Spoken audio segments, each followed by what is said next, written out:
A la situació actual de l'empresa a la web, podem estipular dos tipus d'empreses: la que s'adapta tecnològicament a les xarxes i les que no.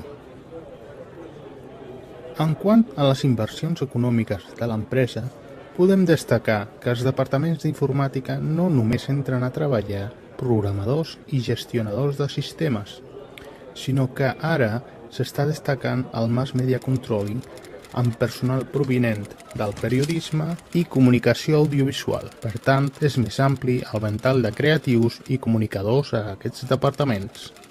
En quant al nou màrqueting, es projecten noves idees de negoci en el format tant de xarxa social i creació d'events en aquesta com al propi entorn web, amb la corresponent secció o xarxa, amb foro i col·laboració social, el comerç electrònic, com el PayPal i altres eines de pagament.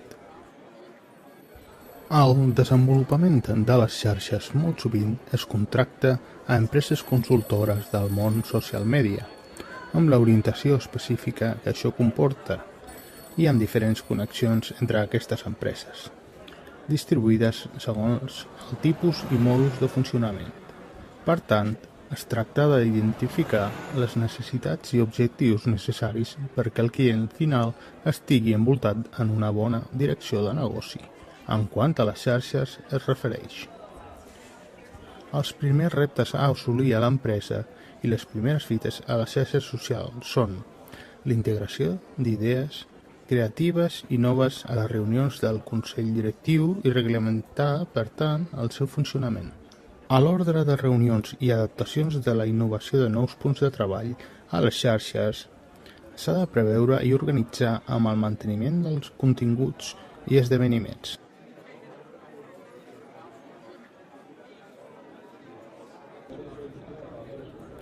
A les reunions i posada en escena de la reglamentació i visió general del terreny a les xarxes és on hi veiem les relacions amb altres empreses. En aquests moments, la crisi en relació a la confiança del client a invertir a actius i solucions d'empresa per internet són els reptes reals en el món del comerç electrònic.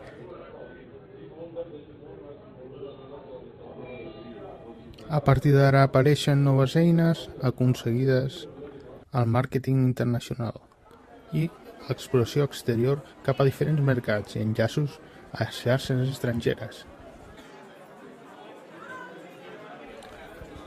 Els èxits a la xarxa en aquests moments no són res efímer.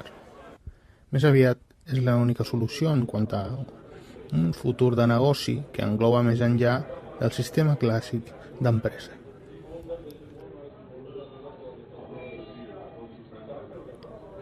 Com veiem, en aquests temps d'innovació tecnològica estem creant un conjunt de control de les noves societats i clients associats amb les xarxes i, per tant, nous events a l'empresa innovadora.